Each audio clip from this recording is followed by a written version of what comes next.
이제 우리 함께 기도하실 때 회중을 대표해서 우리 심용섭 장로님께서 기도하시겠습니다.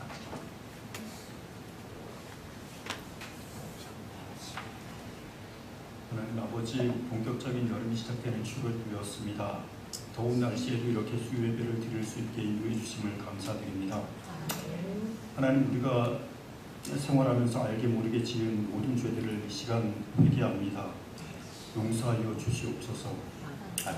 하나님, 날씨 때문에 저희 마음이 해이해지기 쉽고 게을러지기 쉽지만 좀 더 기도하고 좀 더 감사하고 좀 더 말씀 보며 신앙생활을 게을리하지 않게 해 주시옵소서. 하나님, 성모 형제가 빨리 치료 잘 받고 같이 예배 드릴 수 있도록 인도해 주시옵소서. 몸뿐만 아니라 마음과 영도 깨끗하게 치유되게 해 주시옵소서. 하나님과 언제나 교제하는 성모 형제가 되게 해 주시옵소서. 하나님, 저희 나라를 인도해 주시옵소서. 새 정부를 이끌어가는 대통령을 비롯한 정치인들이 정말로 자신들의 이익보다 나라와 국민을 먼저 생각할 수 있게 해주시옵소서. 그리고 하나님을 믿는 정치인들이 신앙을 무엇보다 우선에 두어서 하나님을 경외하는 마음으로 양심껏 정치를 잘 할 수 있게 해주시옵소서. 저희 새강릉 교회를 이 동산에 우뚝 세워주심을 감사드립니다. 어지럽고 어두운 세상에 한 줄기 빛으로 많은 사람들이 하나님께로 돌아오게 하는 교회가 되게 해주시옵소서. 목사님에게도 성령의 능력으로 함께 해주셔서 말씀 전하실 때 우리의 마음을 새롭게 하는 은혜의 시간이 되게 해주시옵소서. 감사드리오며 예수님의 이름으로 기도드립니다. 아멘.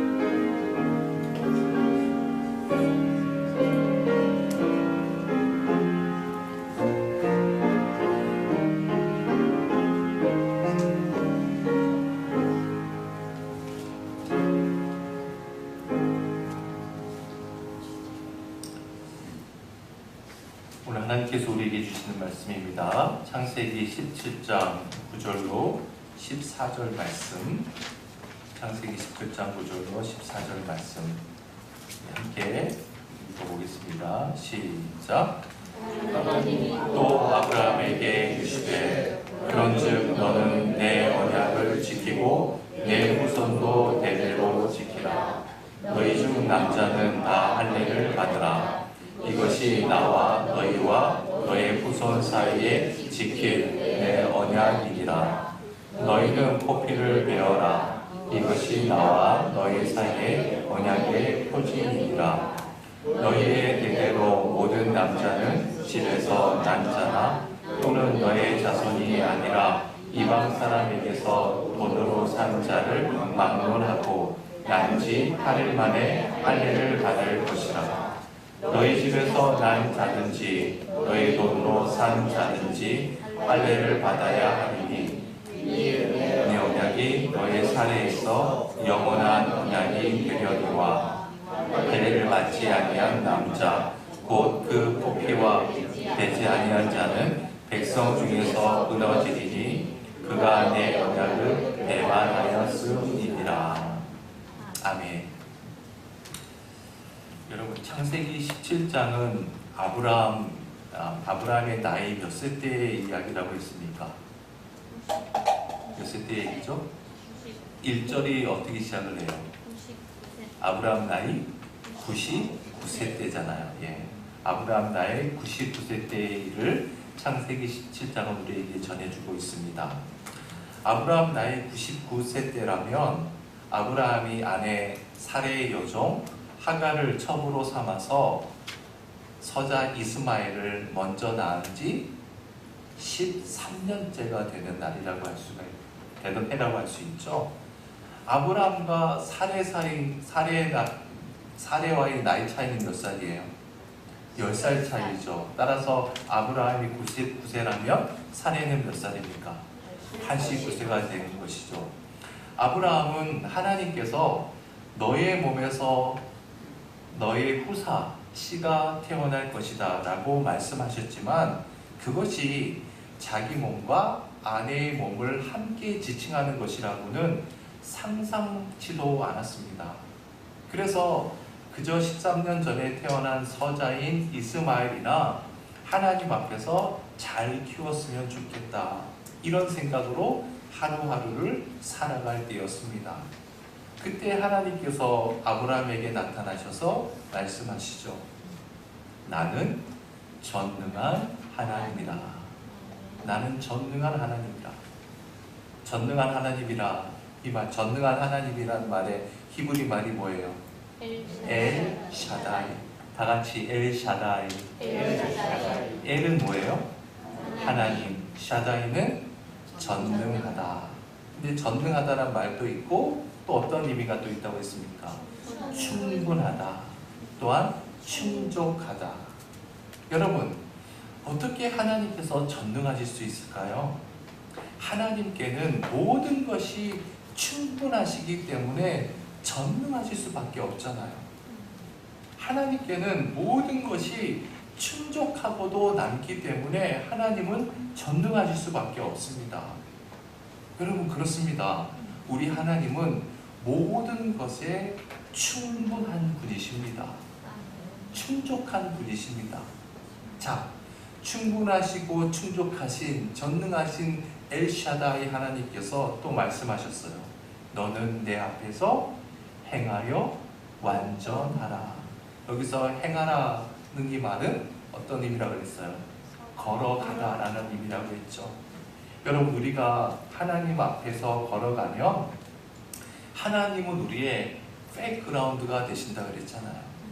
따라서 내가 너의 백그라운드가 되어줄 것인즉 너는 내 앞에서 걸어가라. 너가 비록 불완전하고 부족하고 연약한 인간이지만 나는 엘샤다이기 때문에 너가 내 앞에서 바르게 걸어가기만 하면 내가 너의 삶을 온전하게 책임져 주겠다라는 의미라고 했죠. 그리고 또 하나님께서 이렇게 말씀하셨어요. 5절 말씀 복습해 볼까요? 5절 시작. 이제부로는 내 이름을 아브람이라 하지 아니하고 아브라함이라 하리니 이는 내가 너를 여러 민족의 아버지가 되게 함이니라. 여러분, 여기서 보면 이제부로는 이 말은 히브리 말로 오드라고 하는데 다른 뜻도 있다고 했어요. 어떤 뜻도 있다고 했나요? 계속해서. 그러니까 이 말은 이런 뜻이 되죠. 계속해서 내 이름을 아브라함이라 하지 아니하고 아브라함이라 했다는 겁니다. 즉 나는 한 번도 너를 아브람이라고 생각하지 않았다는 거예요. 하나님께서는 이제까지 단 한 번도 너를 아브람으로 생각지 않고 너를 볼 때마다 이전부터 계속해서 아브람함이라고 생각하고 믿고 있었다는 겁니다. 여러분, 아브람의 뜻이 뭐라고 했어요? 존귀한 아버지. 아브라함은 뭐예요? 여러분, 그 주석에 있잖아요. 여러분, 성경의 아래칸에 보면 많은 무리의 아버지, 다른 말로는 열국의 아버지가 되죠. 이게 무슨 일일까요? 이제까지 아브라함의 꿈이 있었다면 그게 뭐겠어요?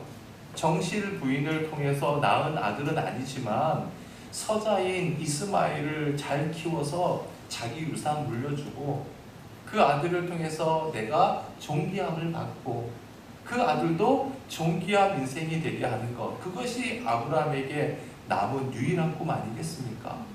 그러나 하나님께서는 그게 아니라는 거예요. 나는 너를 아브라함, 많은 무리, 열국의 아버지로 지금까지 계속해서 부르고 있었다는 겁니다. 자, 이제 그런 연장선상에서 오늘 본문을 봅시다. 9절이 뭐라고 시작합니까? 하나님이 또에다가 공표를 쳐보세요. 또 하나님이 또 아브라함에게 이르시되. 자, 하나님의 말씀이 또 아브라함에게 들리는 겁니다. 하나님께서 말씀하시는 것도 중요하지만 아브라함이 들었다는 것도 중요하죠. 여러분, 지금 이때 아브라함의 자세가 어떠했는지 우리가 아시죠? 어떠했습니까? 3절을 한번 다시 봅시다. 3절이 어떻게 시작해요? 아브라함이 엎드렸더니. 여러분, 엎드렸더니에 공표가 쳐져 있나요? 예, 공표를 치라고 했죠. 자, 그러면 여러분 저를 보세요. 지금 이 모습을 한번 머릿속에 그려보세요. 아브라함은 여전히 하나님 앞에 지금 엎드린 상태입니다. 부복해 있습니다. 하나님의 말씀 앞에 부복해서 그 낮고 겸손한 마음 속에 하나님의 말씀이 계속해서 지금 흘러 들어가고 있는 것입니다. 여러분 그렇습니다. 내가 하나님의 말씀 앞에서 낮고 겸손한 마음, 엎드려진 마음을 지닌다면 우리는 매일 하나님의 말씀 속에 살 수가 있습니다. 왜요? 이 세상은 온통 말씀으로 지어졌잖아요. 따라서 내가 하나님의 말씀을 듣고자 하는 그 낮고 겸손한 마음을 갖고 있으면 어떠한 상황이라도 어느 곳에 있더라도 우리는 하나님의 말씀을 들을 수 있습니다. 그러나 내가 낮은 마음을 갖고 있지 않다면, 하나님 말씀 앞에서 겸손한 마음을 지니고 있지 않는다면, 비록 내 몸은 예배당 안에 앉아 있다 할지라도 하나님의 말씀이 들릴 수가 없는 것이죠. 여러분 꼭 기억하십시오. 하나님의 말씀은 겸손하고 낮은 마음 속에서만 흘러서 새겨지는 것입니다. 자, 9절 말씀 다시 봅시다.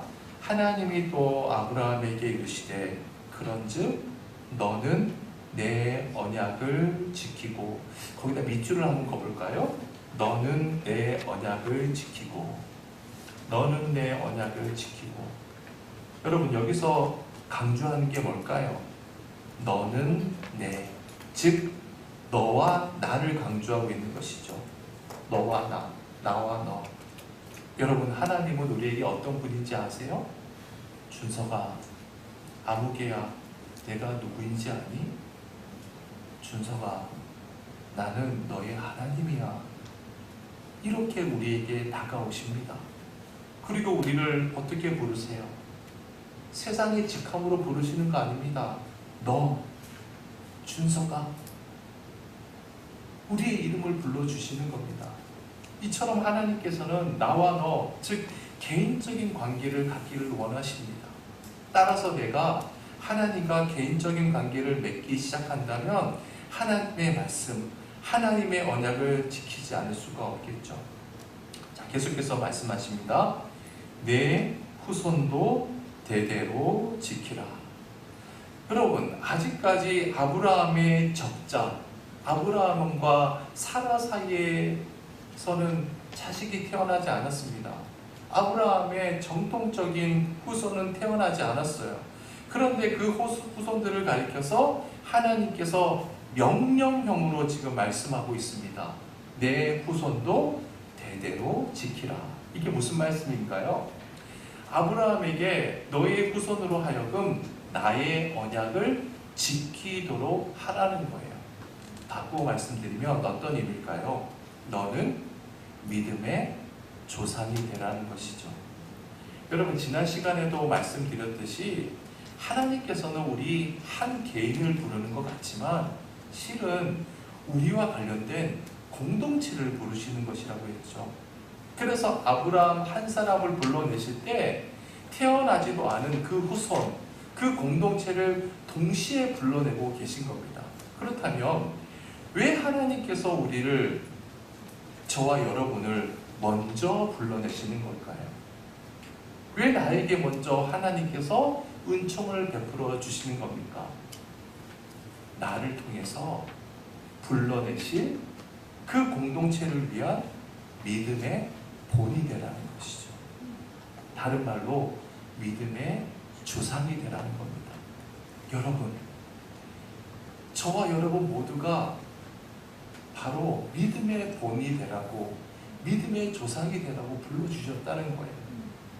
너는 너의 가족, 너의 가문, 너의 공동체에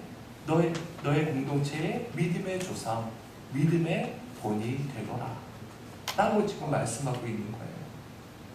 여러분 그렇습니다.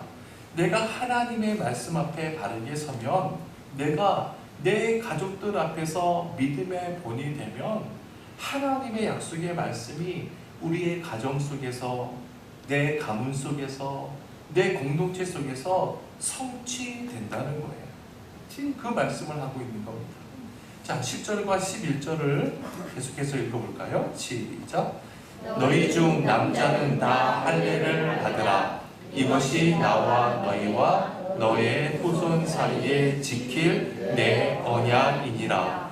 너희는 포피를 베어라. 이것이 나와 너의 사이에 언약의 표징이니라. 자, 하나님께서 당신의 언약을 주시면서 그 언약을 믿는다는 표징으로 무엇을 행하라고요?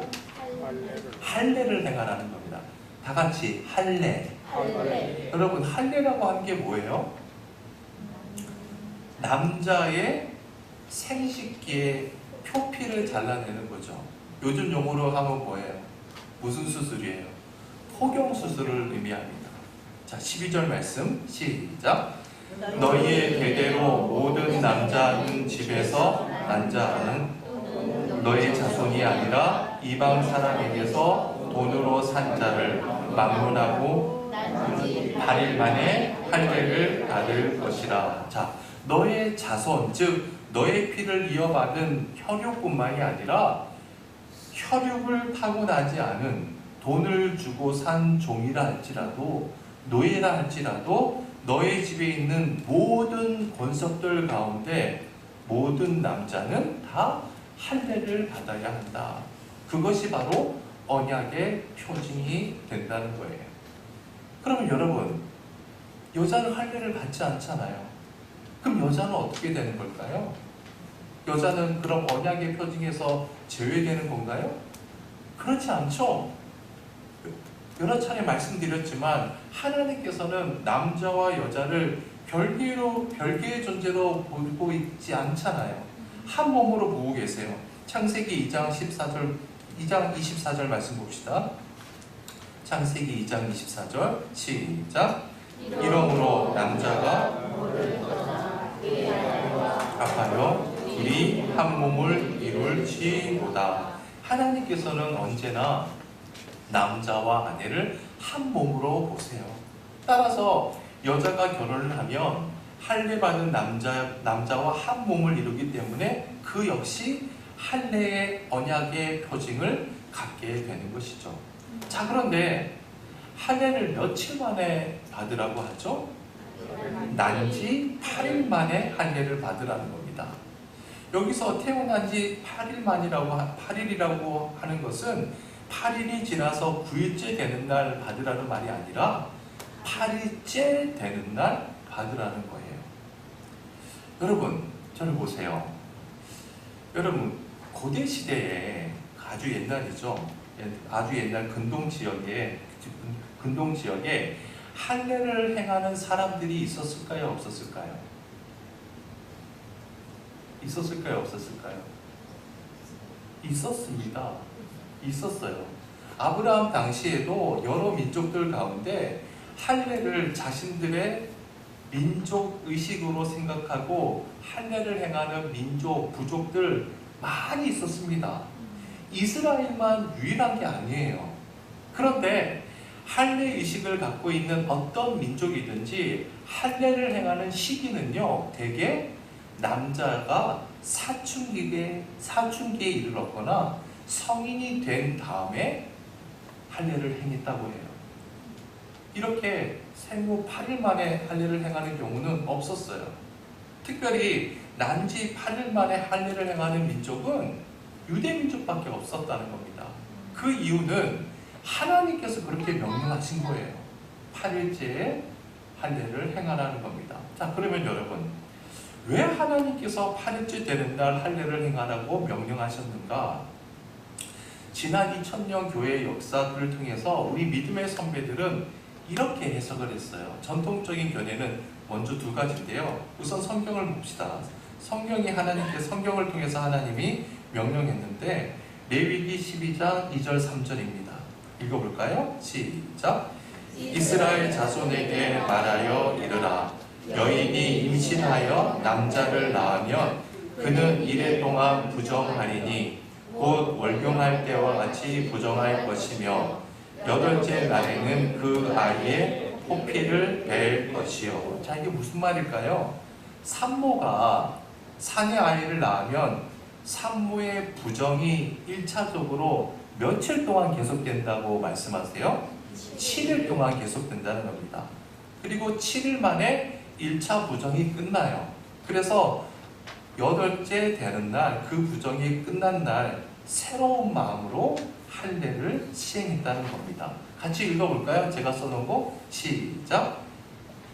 1번 시작. 남자아이를 낳은 산모의 7일 되는 1차 부정이 끝난 날 새롭게 할례를 시행. 자, 두 번째로는요.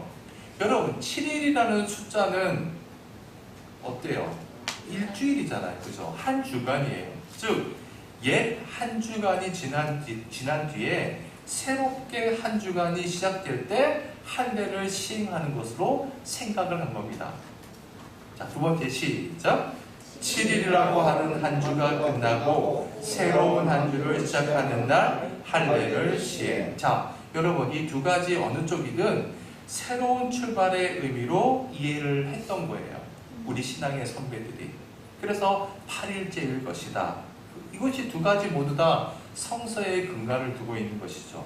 그런데 여러분, 이제 현대 이야기 발전이 되면서 깜짝 놀라운 사실이 발견이 된 겁니다. 제가 예전에 이 본문을 가지고 말씀을 드렸는지, 이 할례에 대해서 제가 동일한 말씀을 제가 했던 기억이 있는데 아마 기억이 나시는 분들도 있을 겁니다. 여러분, 우리 몸속에 흐르는 피가 있잖아요. 피가 혈액이 흐르잖아요. 근데 이 흐르는 피가 응고되기 위해서는요, 반드시 피 속에 두 가지 요소가 있어야 한대요. 그 두 가지 요소가 뭐냐 하면 비타민 K, 그리고 두 번째는 프로트롬빈이라고 하는 단백질이 있어야 한다는 거예요. 이 두 가지가 반드시 있어야 돼요. 그래서 누구든지 상처가 났는데 지혈이 잘 안 된다고 생각해 보세요. 막 피가 철철 흐릅니다. 그러면 둘 중에 하나가 결핍이 되었다는 것이죠. 비타민 K 아니면 프로트롬빈이라고 하는 단백질. 중요한 것은요, 인간이 태어나서 비타민 K와 프로트롬빈이 가장 왕성하게 강하게 시작되는 날이 태어난 지 8째 되는 날이라는 겁니다. 이게 이제 현대 이야기에 밝혀놓은 사실입니다. 자, 세 번째 같이 읽어볼까요? 시작. 혈액 응고에 중요한 역할을 하는 비타민 K와 프로트롬빈이 생후 8일째 최고의 농도에 도달하기에 8일째 할례를 시행. 여러분, 그러니까 보세요. 하나님께서 인간을 창조하셨잖아요. 하나님께서 창조하신 인간에 대해서 하나님은 누구보다도 잘 알고 계신 겁니다. 그래서 아이의 표피를 베는데 지혈이 안 되면 안 되지 않습니까? 그런데 가장 지혈력이 강력한 8째 되는 날 하나님께서 할례를 행하라 라고 말씀했다는 거예요. 자, 그러니까 현대의학이 이 사실을 밝혀내기 전까지는 사람들은 몰랐어요. 그러나 전능하신 하나님, 엘샤다이, 모든 것에 충분하신 하나님께서 사람을 그렇게 지으셨기 때문에 모든 것을 아시는 그 하나님께서 그렇게 명령하신 겁니다. 자, 그러면 이 할례의 궁극적인 목적이 무엇인가? 13절, 14절 말씀 봅시다. 13절, 14절 시작. 너희 집에서 난 자든지 너희 돈으로 산 자든지 할례를 받아야 하리니 이에 내 언약이 너희 산에 있어 영원한 언약이 되려니와 할례를 받지 아니한 남자 곧 그 포피를 뱉지 아니한 자는 무너지리니 그가 내 언약을 배반하였음이니라. 여러분, 하나님의 언약의 표징을 너희의 살에 새겨주는 표식이 할례라고 지금 말씀하고 있는 거예요. 여기서 살은 뭘까요? 살은 우리의 몸이죠. 몸에 새기는 표식이라는 겁니다. 여러분, 저를 보세요. 제가 질문 하나 좀 드려볼게요. 프린트물은 이제 뒷장으로 넘기시면 됩니다. 하나님께서 홍수를 통해서 세상을 심판하시고 노아의 식구들과 언약을 맺었잖아요. 어떤 언약을 맺었습니까? 내가 다시는 이와 같은 홍수로 너희를 심판하지 않겠다라고 언약을 맺으시면서 무엇을 보여주셨죠? 무지개를 보여주셨죠. 무지개를 보여주셨어요. 따라서 이 무지개라고 하는 것은 하나님의 언약 가운데 우리가 살아가는 공간 속에 나타나는 겁니다. 하나님의 언약 중에서 공간 속에 나타나는 것이 뭐라고요? 무지개라는 거예요. 자, 그러면 하나님의 언약이 시간 속에 나타나는 것은 뭘까요? 시간 속에. 일주일 중에 하루는 우리가 쉬어요. 무슨 날로 쉴까요? 예전에는 뭘로 쉬었어요? 안식일로 쉬었죠. 그렇죠. 안식일입니다. 안식일은 하나님께서 우리에게 주신 언약을 하나님과 다시 확약하는 날입니다. 시간 속에서 맺어주신 언약이에요. 자, 그러면 그 하나님의 언약이 우리의 몸에 새겨져 나타나는 것은 뭘까요? 바로 할례라는 겁니다. 하나님께서 내가 너희 몸에 내 언약을 표징으로 새긴다는 거예요. 참 재밌는 거죠. 공간 속에 나타나는 것은 무지개고 시간 속에 나타나는 하나님의 언약은 안식일이고 우리의 몸속에 새겨진 언약은 할례라는 거예요. 자, 그렇다면 여러분, 왜 하필이면 남자의 생식기에 새기는가? 자, 첫 번째는요, 하나님께서 사람의 몸 중에, 살 중에 언약을 새기기 위해서 한 부분을 잘라내야 되는데 흉터가 나면 안 되잖아요. 그런데 남자의 생식기에는 흉터가 남지 않습니다. 그래서 생식기의 표피를 자르게 한 것이죠. 자, 첫 번째 이유가 뭐라고요? 생식기에는 흉터가 남지 않는다는 거예요. 다 같이 시작. 생식기에는 흉터가 남지 않는다. 자, 두 번째는요, 생식기에 새기는 것이 가장 어떠하기 때문에? 위생적이기 때문에. 두 번째 뭐라고요? 위생적이다. 즉 청결의 목적도 성취되는 거예요. 여러분, 오늘날 포경수술도 그런 의미에서 하는 거 아닙니까? 그래서 포경수술을 한 남자의 경우는요, 귀두염이나 성병도 예방할 수 있고요.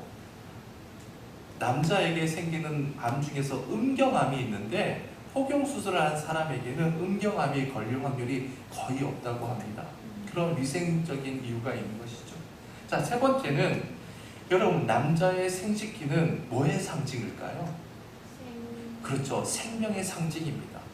그 생명의 표피 껍데기를 벗겨내는 것이 할례죠. 즉 생명의 상징인 생식기의 껍데기를 벗겨내고 이제부터 이 생명을 하나님께 드린다는 결단이 바로 할례가 되는 거예요. 따라서 하나님께서 그 생식기의 표피를 잘라서 언약의 표징이 되게 하신 것이죠. 자, 세 번째 시작. 생명의 상징인 생식기의 껍데기를 벗겨내고 이 생명을 하나님께 드린다. 자, 그런데 여러분, 여기서 여러분 중요한 것은 바로 순서입니다. 순서가 중요해요. 여러분, 아브라함이 잘나서 아브라함이 뭔가 특별해서 아브라함이 하나님의 복을 받을 만한 자격이 있어서 이러한 언약을 맺어주셨나요? 전혀 아니지 않습니까? 아브라함은요, 원래부터 하나님을 알았던 사람이 아닙니다. 이 세상에서 가장 박복한 사람이었습니다. 조롱의 대명사였습니다.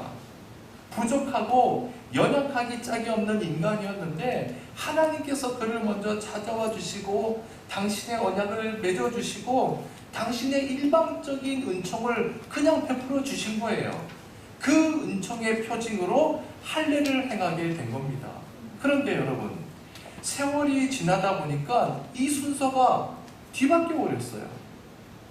유대인들은 몸에 할례만 행하기만 하면 저절로 하나님의 은총이 주어지는 것으로 착각했습니다. 대단한 착각이죠. 자신들은 중심으로 하나님을 믿지도 않으면서 할례를 행하면 마치 그 자체로서 자신들이 경건한 신자인 것처럼 착각하는 형식주의자들이 되어버린 거예요. 그래서 하나님께서 신명기 10장 16절을 통해서 이렇게 말씀하세요. 여러분, 신명기는 누가 지은 책이죠? 누가 기록했어요? 모세가 기록했죠. 그러니까 창세기를 지나서 모세 시대에 이미 이러한 형식주의자들이 있었다는 것을 우리가 알 수가 있죠. 신명기 10장 16절 말씀 시작. 그러므로 너희는 마음에 할례를 행하고 다시는 목을 곧게 하지 말라. 너의 몸, 즉 너의 육체의 할례를 행한 것을 자랑으로 삼지 말라는 거예요. 곧 너의 마음에, 너의 심령의 할례를 행해야 한다는 겁니다. 또 한 군데 볼까요? 예레미야 선지자가 예레미야 4장 4절을 통해서 한 말씀이에요. 시작. 유다인과 예루살렘 주민들아, 너희는 스스로 할례를 행하여 너의 마음 가죽을 베고 나 여호와께 속하라. 그리하지 아니하면 너의 악행으로 말미암아 나의 분노가 불같이 일어나 사르리니 그것을 끌 자가 없으리라. 생식기의 표피만을 제거하는 것으로 다 되었다고 생각하지 말고 너의 마음에 가죽을 먼저 베어라. 그래서 너의 중심이 나 여호와께 속하게 하라는 겁니다. 여러분, 생식기의 표피, 이 생식기의 껍질을 벗겨내고 내 생명을 하나님께 드린다는 그 의식이 할례라면 내 생명을 드리기 위해서 어떻게 해야 할까요?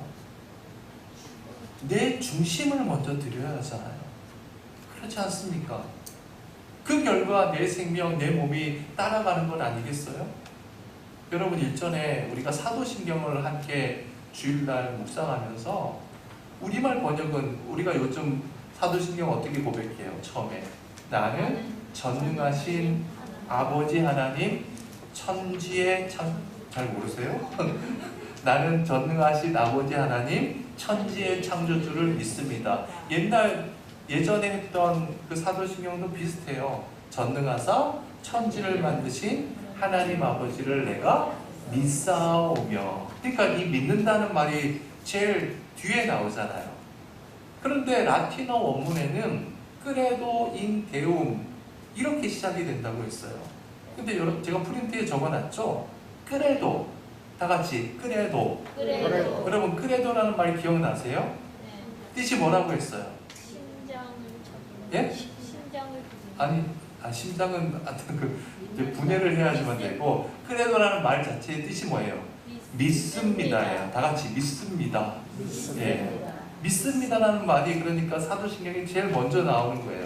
그러니까 사도신경인 거죠. 믿음의 고백이에요. 그런데 크레도에서 제일 여러분 보면 크레도라는 그 단어에서 제일 끝에 알파벳 O가 있잖아요. 그것은 라틴어로 1인칭 주어를 의미한다고 했어요.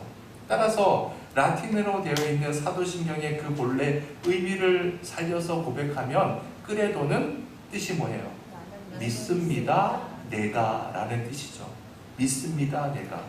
다른 사람이 아니라 내가 믿는다는 거예요. 그래서 이 이후에 이어지는 사도신경 모든 내용을 내가 다 믿는다는 겁니다.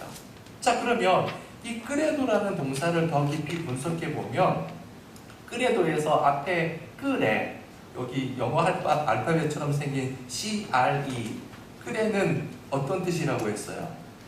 바로 그게 심장이에요. 심장. 우리 몸속에 있는 심장. 그리고 뒤에 있는 DO, 도는 뭐예요? 드린다라는 뜻이라고 했습니다. 즉, 풀이하면 믿음이라고 하는 것은 내 심장을 드리는 것. 바꾸어 말하면 내 생명을 드리는 것이 믿음이라는 거예요. 다른 말로 표현하면 내 마음에 할례를 행하는 것이죠.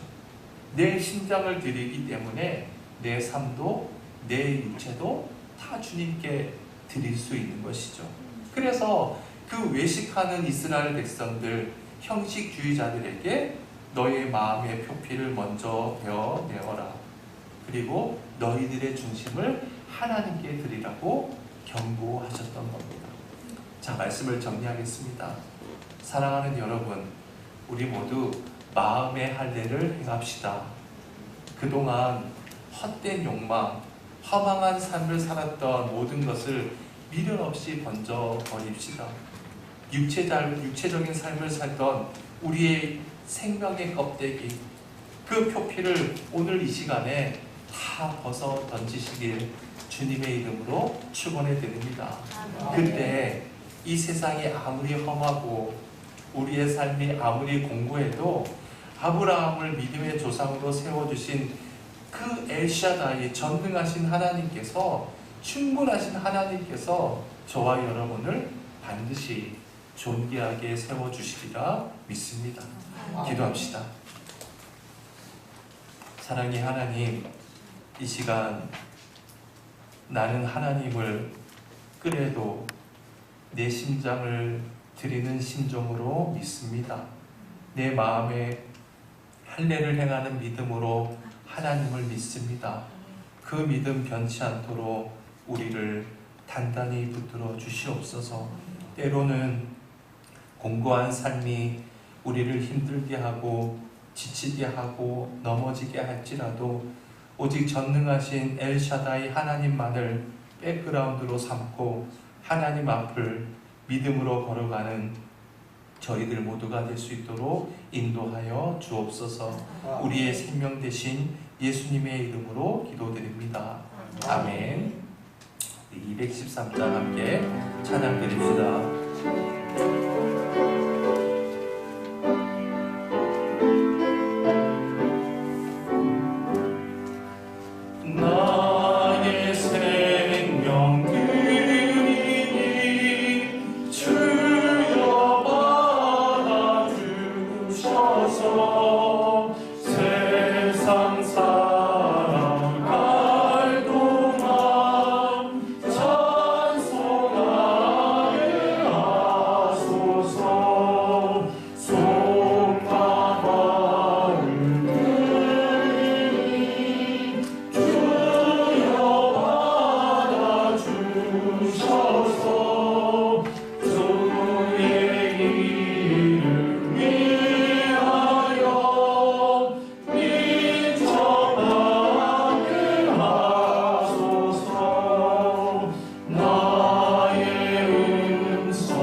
하늘에 계신 우리 아버지여, 이름이 거룩히 여김을 받으시오며 나라의 마음이시며 뜻이 하늘에서 이룬 것 같이 땅에서도 이루어지이다.